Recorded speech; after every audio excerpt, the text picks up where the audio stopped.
नमस्कार। अरदास क्लासेज के इस प्लेटफॉर्म पे एक बार फिर से हम लोग आते हैं। राज्यसभा अभी हमने लास्ट वीडियो में देखा था, उसी तरह से थोड़ा लोकसभा को समझने की कोशिश करें कि आखिर भारतीय संविधान या भारतीय संसद का यह एक महत्वपूर्ण सदन किस तरह से गठित हुआ और कैसे यह काम करता है, इसका क्या स्ट्रक्चर है। हर चीज़ को एक सिस्टम में लेकर के चलेंगे कि स्टेप एक आपके पास स्ट्रक्चर हो, हमें पहले क्या जानना चाहिए, फिर क्या जानना चाहिए और फिर किस तरह से उसको एंड करना चाहिए। अगर ये पता होता है तो चाहे प्रीलिम्स दें, आप मेंस लिखो, हर जगह एक सिस्टमेटिक अप्रोच आपके राइटिंग से, आपके अध्ययन के तरीके से दिखेगा। और ऐसा दिखता है तो मुझे नहीं लगता कहीं भी आप असफल रहेंगे। आइए, लोकसभा, लास्ट वीडियो में हमने राज्यसभा पे डिस्कशन किया था, इस बार लोकसभा की बात कर रहे हैं। लोकसभा के कितने नाम होते हैं ये भी लास्ट वीडियो में देखे, एक बार फिर से। लोकसभा को लोअर हाउस या निचला सदन भी कहा जाता है, लोकसभा को फर्स्ट हाउस या प्रथम सदन भी कहा जाता है, लोकसभा को जनता की सभा या लोगों की सभा भी कहा जाता है, क्योंकि यह जनप्रतिनिधियों की एक सभा है। इसको हम कैसे समझेंगे? तो सबसे पहले लोकसभा में आपको ध्यान रखना है सदस्यों के बारे में जानकारी। सदस्यों के बारे में क्या क्या जानकारी लेंगे, बहुत ही आराम से इसको समझा जा सकता है। सबसे पहले सदस्यों की संख्या। सिस्टम में आप सोचें, संख्या में भी आप देखेंगे तीन तरह की बातें की जाती है। जो भारतीय संविधान में निर्धारित संख्या है वो संख्या 500 रही। जो मैक्सिमम हो सकता है वो संख्या 552 है। ये ध्यान रखिए, 552। और जो वर्तमान में है, एट प्रेजेंट है अभी, उसमें ध्यान रखना है कि 543 और ये +2 एंग्लो इंडियन था, जिसको वर्तमान सरकार ने हटा दिया। तो अभी आपको क्या याद रखना है, 543 या 345 उधर से लेंगे तो आप याद रख सकते हैं। सदस्यों की संख्या हो गई। उम्र,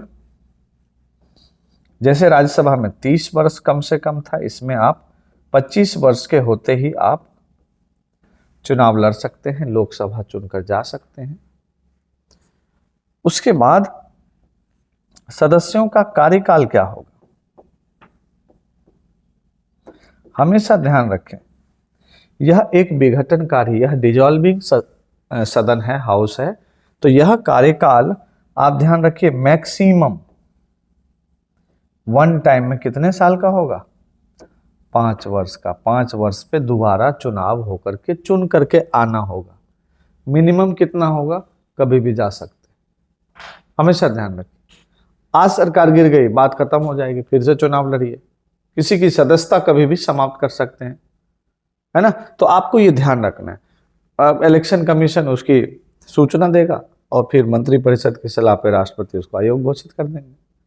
तो आपको ये ध्यान रखना है कि कार्यकाल 5 वर्ष है। सदस्यों के बारे में और क्या जानकारी लेंगे, तो सदस्यों की जो कंडीशन है, जो स्थिति है, या यूं कहें संख्या है, अलग अलग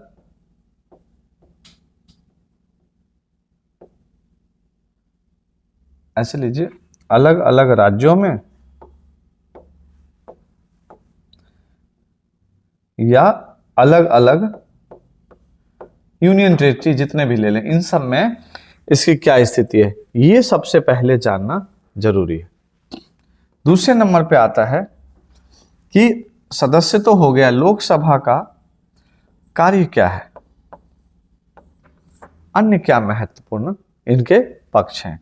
तो आपको ध्यान रखना है कि लोकसभा, सबसे पहले तो जो मंत्री परिषद है, काउंसिल ऑफ मिनिस्टर्स है, हमारा कैबिनेट किसके प्रति उत्तरदायी होता है, लोकसभा के प्रति। आर्टिकल 75(3) में जाएंगे तो इस पे चर्चा है। और इसका कार्य है, जैसे कोई भी बिल है, कोई भी महत्वपूर्ण पहलू होगा तो लोकसभा में पहले लाने की स्थिति रहती है। ला दोनों तरीके से सकते हैं, राज्यसभा से भी, लेकिन कुछ मामले में, जैसे सपोज कीजिए कि आपको इम्पीचमेंट लाना है किसी जुडिशरी में जज के खिलाफ, सुप्रीम कोर्ट के जज हो, हाई कोर्ट के जज हो, तो आप कहां लेके जाएंगे? लोकसभा में लेके जाएंगे। लोकसभा का स्पीकर परमिशन देता है, तभी आप उन चीजों को आगे बढ़ा सकते हैं। और जो लोकसभा का गठन 15 मई अलग अलग डेट देता है, उसको हुआ 1952 में, ये चीजें जो चली उस समय से अभी तक अनवरत लोकसभा के महत्व पे ही सब टिके हुए होते हैं। आप भी समझ रहे हैं कि राज्यसभा के एमपी और लोकसभा के एमपी में जन प्रतिनिधित्व का मामला ही कुछ अलग होता है, तो आप इसको उतना समझ रहे हैं।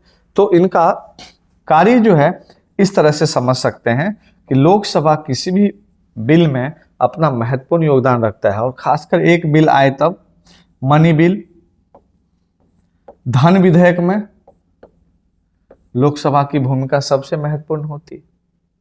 लोकसभा मंत्री परिषद को जवाब देना पड़ता है लोकसभा को, अगर किसी तरह का कोई जवाब मांगा जाता है तो लोकसभा के प्रति मंत्री परिषद उत्तरदायी होते हैं। लोकसभा चूंकि जनता की सभा है, इसीलिए जब कहा जाता है ना, सावन जब आग लगाए तो कौन बुझाए, तो मामला होता है कि जब जुडिशरी ही घपला कर दे, जुडिशरी पे ही दाग लग जाए, जुडिशरी पे ही सवाल उठे, तो फैसला कौन सुनाए? चलिए लोकसभा जाया जाए। तो लोकसभा में आप किसी भी प्रकार का जो जजेस के खिलाफ इंपीचमेंट लाते हैं, महाभियोग, ये महाभियोग तय कौन करता है? लोकसभा का स्पीकर। आप राज्यसभा से 50 एमपी, लोकसभा से 100 एमपी लेकर के, आप 150 एमपी लेकर के दीजिए, और वो ऐसे ही फाड़ के अलग रख देंगे कि भाई कुछ दम नहीं है, राजनीति से प्रेरित है ये, तो वहीं पे मामला हट जाता है। तो लोकसभा, चूंकि जनता के बीच में जज जी को भी लाया जाता है कि जज साहब अब जनता देखेगी, जनता मीन्स जनता की सभा, लोकसभा। तो यहां से आप, ये सब कुछ पावरफुल पॉइंट्स हैं जो लोकसभा को बहुत ज्यादा मतलब रखता है। ज्वाइंट सेशन होता है, यानी राज्यसभा और लोकसभा को दोनों को एक साथ अगर बिठाया जाता है तो ज्वाइंट सेशन का चेयरमैन कौन होगा? लोकसभा का स्पीकर ही उसका चेयरमैन होगा। बुलाएंगे भले ही प्रेसिडेंट, लेकिन स्पीकर ही चेयरमैन होगा। तो एक महत्वपूर्ण पोजीशन है इसका, इसको समझिए। और उसके बाद इसमें भी ये सब नॉर्मल चीजों को ऐसे ध्यान रखें। फिर मिलाकर के बात आ जाती है लोकसभा के सीटों की संख्या को। सर कैसे याद रखें? इसके लिए देश याद रखना होगा। फिर वही इंडिया का मैप पॉलिटिकल, जो राज्यसभा में आपने देखा, लेंगे देश के हर एक राज्य और यूनियन टेरिटरी को बाकायदे इंची टेप लेकर नाप करके देखें। ऐसे पलट कर नहीं, ये यूपी, ये बिहार, ये बंगाल, नेपाल भी अपना ही लगता है, तो आपको एक एक उसका फिर अपने आप वहां पे सीट रखेंगे, हो जाएगा। आइए मैं इस वीडियो में कोशिश करता हूं आपके लिए, अगर भागेगा नहीं तो पक्का पक्का मैप तैयार होगा, बढ़िया कोशिश करते हैं। मेरे ख्याल से आप लोग हंसना शुरू कर दिए होंगे कि देखते हैं मैप। देखिए ये तो अंदर की बात है, थोड़ा बहुत तो पता ही है आपको। जब देश ही हिला हुआ है तो हम लोग तो हिल ही जाएंगे, लेकिन आपको परेशान नहीं होना है। परिस्थितियां किसी के लिए भी सदैव अनुकूल या प्रतिकूल नहीं रही। तो आप लोग मेरे मैप को इतना ध्यान से देख रहे होंगे, मैं मानता हूँ। पीपीटी में हम पीपीआएंगे तो नहीं, किसी भी कीमत कोशिश करेंगे आपको गलत सही दिखाने का, ताकि आप सीखेंगे उससे।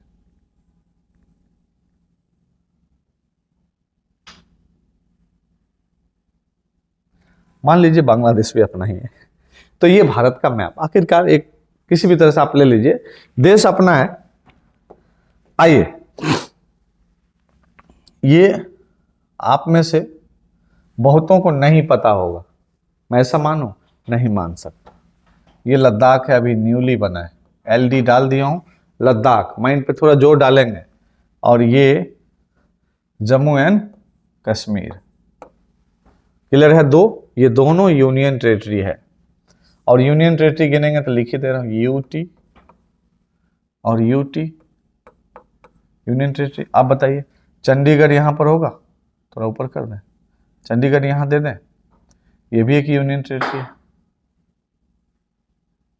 CH, ये भी एक यूनियन टेरिटरी। अब दिल्ली उसके नीचे रख दें, DL, है ना, तो दिल्ली भी हो गया। आइए, हरियाणा बगल में, पंजाब उसके बगल में, दोनों के लिए चलिए, ये पंजाब है और ये हरियाणा है, HRPNB। पंजाब नेशनल बैंक नहीं सोचना है। पिछले वीडियो में एक बार बताएं, राजस्थान को कौन नहीं जानता, और गुजरात से तो पूरा देश ही चल रहा है अभी, कौन नहीं भूल सकता इसे। गुजरात, महाराष्ट्र, आइए, गोवा कौन जाना नहीं चाहता, कर्नाटका KT ले लीजिए, केरला सबसे खूबसूरत जगह मैं लिख दे रहा हूं, केरल हो गया। तमिलनाडु में आइए, नाडु समझ रहे हैं, तमिलनाडु बाद देखिए आंध्रा, और अंदर में तेलंगाना, TL से तेलंगाना और AP से आंध्र प्रदेश। फिर देखिए उड़ीसा, OD डाल दें, छत्तीसगढ़ CH, झारखंड JR, और ये वेस्ट बंगाल आपका है ही, और ये बिहार, और ये हमारा बड़ा सा UP, मध्य प्रदेश बीच में हो गया। तो आप इस तरह से पहले राज्यों को समझने की कोशिश करें। फिर ये देखिए सिक्किम SK, यहां से लीजिए Arunachal Pradesh AP, Nagaland NG, Manipur MN, जो डालिए थोड़ा, Mizoram MZ, Tripura TR, Meghalaya MG, Assam का ASM। अब जब आपको ये राज्य आपका पता चल जाए, जो पहले में भी मैंने कहा कि इसको जरूर याद रखें, तो फिर मामला बनता है कि कैसे इन राज्यों को सीट क्या क्या दिया गया उसको समझने की कोशिश करेंगे। देखिए जम्मू कश्मीर में यूनियन टेरिटरी के रूप में इसको जब कन्वर्ट कर दिया गया लद्दाख के साथ, पहले से ये 6 रहा है, तो इस 6 को 4-2 या 5-1 में बांटा गया है, उस पर आपको एक बार ध्यान देना है। तो 5-1 हम इसको कर दे रहे हैं, यहाँ पे 1 और यहाँ पर 5, राइट, इधर 1 दे दीजिए, इसको 5 दे दीजिए, 6 हो जाएगा। दोनों मिलाकर के है ये, ध्यान रखिए, दोनों बांटा गया। अब आते हैं हिमाचल प्रदेश, उत्तराखंड और दिल्ली। 4 Himachal Pradesh HP, 5 UK, 7 Delhi.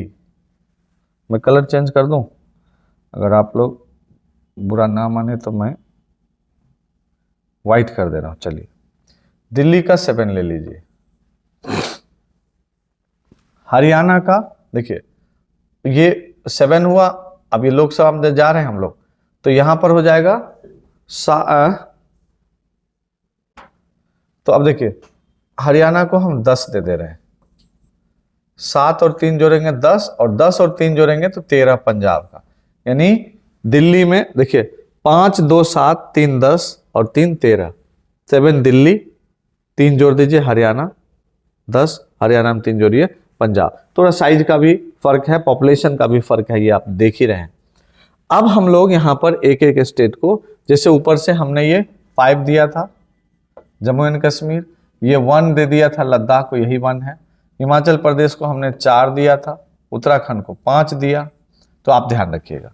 उसके बाद आ जाता है कि राजस्थान में हम चलते हैं, थोड़ा सा बड़ा स्टेट है भी, कितना दे दें, 25 दे देंगे। उसके बाद आ जाता है 26 गुजरात में, 26 ये 26, और MP में इसमें 3 जोड़ देंगे तो 29 क्या हो जाएगा, MP, 29 MP। अब यहां का खेल समझिए, हम कर्नाटक, केरला और महाराष्ट्र को एक साथ जोड़ करके याद कर सकते हैं। देखिए महाराष्ट्र को मैं अगर 48 डाला तो कर्नाटका को 28 डाल देते, और कितना जोड़ेंगे जो 48 हो जाएगा, तो 20 हम किसको डाल दें, केरल को।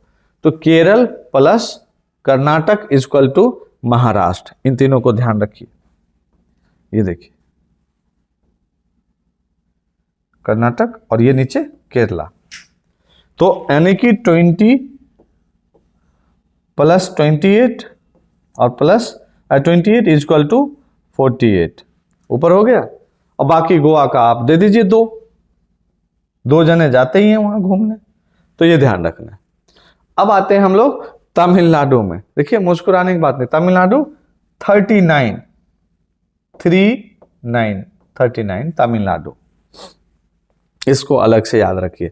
अब आप एक चीज ध्यान रखिएगा, जब तमिलनाडु तेलंगाना और आंध्रा बच्चों एक साथ था तो इसकी सीट की संख्या थी 42 और वेस्ट बंगाल की भी सीट की संख्या कितनी है 42। अब तेलंगाना और आंध्रा बटा तो सीटों की संख्या भी बटी। दोनों में बड़ा कौन है, 25 दे दीजिए आप आंध्रा को और 17 किसको दे दीजिए, तेलंगाना को 17 दे दीजिए। तो 25 और 17 जोड़ेंगे तो 42 हो जाएगा, और 42 के बीच में ये क्या कितना होना चाहिए, 21 इसको मिल गया, उड़ीसा को 21। अब आ जाते हैं बिहार और वेस्ट बंगाल में, तो हम बिहार को देंगे अगर 40 तो यूपी भाई कितना ले लेगा 80, वेस्ट बंगाल 42 है। छत्तीसगढ़ झारखंड में आते हैं तो झारखंड को 14 दे दीजिए 14 और इसको 11।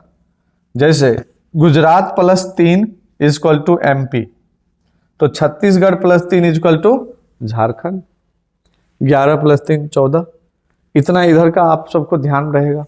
असम बड़ा राज्य है आपको मालूम है, तो इसको दे दीजिए 14 एक ही बार। फिर एक फॉर्मूला के तहत मैप, लेकिन पहले याद रहे। अब देखिए सिक्किम का अगर हम 1 देते हैं, पहाड़ी क्षेत्र है, पर्वतीय क्षेत्र है, तो अरुणाचल को कितना दे दें 2। फिर नागालैंड को अगर 1 दे दें, मणिपुर कितना देंगे 2। मिजोरम को अगर 1 दे दें तो त्रिपुरा कितना देंगे 2, और मेघालय को भी लास्ट में 2 देगा। बात क्लियर कीजिए। अब यहां देखिए 1 2 1 2 1 2 और लास्ट में 2। ऐसे करके भी स्टेट अगर याद है तो आप ऐसे करके भी सीरीज में कर लेंगे। और बाकी आप देखेंगे तो असम को याद रख लेते हैं, एक बड़ा सा राज्य है।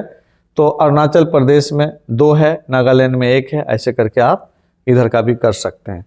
तो कुल मिलाकर के देखा जाए कि लोकसभा को भी बहुत ज़्यादा जटिल तरीके से, कॉम्प्लेक्स तरीके से पढ़ने की जरूरत नहीं है। आप सिंपली एक मैप लीजिए, इनकी सीटों की संख्या को देखिए और आप पेपर उठाइए, आपको मिल जाएगा। हर एग्जाम में ही पूछा जाता है। अब मान लीजिए यहां पर एक ऑब्जेक्टिव बनाए, 4 सबसे बड़े राज्यों को क्रम से लगाएं according to Lok Sabha seat. Arrange the 4 states according to Lok Sabha seat increasing order, decreasing order. और 4 इसमें से किसी भी 4 को उठा लिया, ऊपर का नहीं उठाया, तो आपको ये चारों ध्यान में रखना होगा। फिर दे दिया कि इन 4 राज्यों में से सबसे अधिक लोकसभा सीट किसकी है, ये सिंगल 1 लाइनर आपको पकड़ना होगा। मैच द फॉलोइंग में दे दिया, एक तरफ स्टेट 4 और एक तरफ लोकसभा सीट। अब बोल दिया मिलाइए इसको जरा, कैसे क्वेश्चन सॉल्व होता है। फिर किसी स्टेट की पॉपुलेशन किस तरह से वहां के सीटों की संख्या को डिसाइड करता है, ये आप जब तक मैप को बारीकी से देखेंगे नहीं, समझेंगे नहीं, तब तक आप उसका आंसर करना आपके लिए मुश्किल होता है। इसलिए इस चैप्टर को पढ़ने के लिए आप पढ़ तो पॉलिटी रहे हैं, लेकिन थोड़ा सा ज्योग्राफी में जाएं। मैं उम्मीद करता हूं कि अगर राज्यों की अगर सीट आपको याद हो गया हो तो हम केंद्र शासित प्रदेश को भी कर सकते हैं। इधर आपको पता ही अंडमान निकोबार है, तो अंडमान निकोबार में सीटों की संख्या 1 है। चलिए मैं ये भी बता दे रहा हूँ, मैं कलर चेंज कर दे रहा हूँ, पिंक ले रहा हूँ। चलिए अंडमान निकोबार में सीटों की संख्या 1, बहुत बढ़िया। अब देखिए यहां पर लक्षद्वीप में भी सीटों की संख्या 1 ही है। दादर नागर हवेली, यहां पे देखिए दमन दीव और दादर नागर हवेली, इन दोनों को मिला दिया गया तो 1 + 1, अब कितनी सीटें हो गई 2। 2 सीटें हो गई। पुडुचेरी में आएंगे तो सीटें कितनी हो जाएंगी? 1। चंडीगढ़ में जाएंगे तो ऊपर ये है चंडीगढ़, 1 दे दीजिए इसको। दिल्ली का आप पता ही कर लिए, ऊपर का आपको मालूम ही है। तो इस प्रकार से आप यूनियन टेरिटरी के भी सीट को कर लेंगे। मैं उम्मीद करता हूं कि आपको लोकसभा की सीटें याद हो जाए, और राज्यसभा लोकसभा को दोनों को आप लोग अगर बेहतर तरीके से पढ़ते हैं और अगर आपको इसमें हेल्प मिलती है तो मुझे लगेगा कि मैं आप लोगों के लिए कुछ कर पाया। आज के लिए इतना ही। बहुत बहुत धन्यवाद।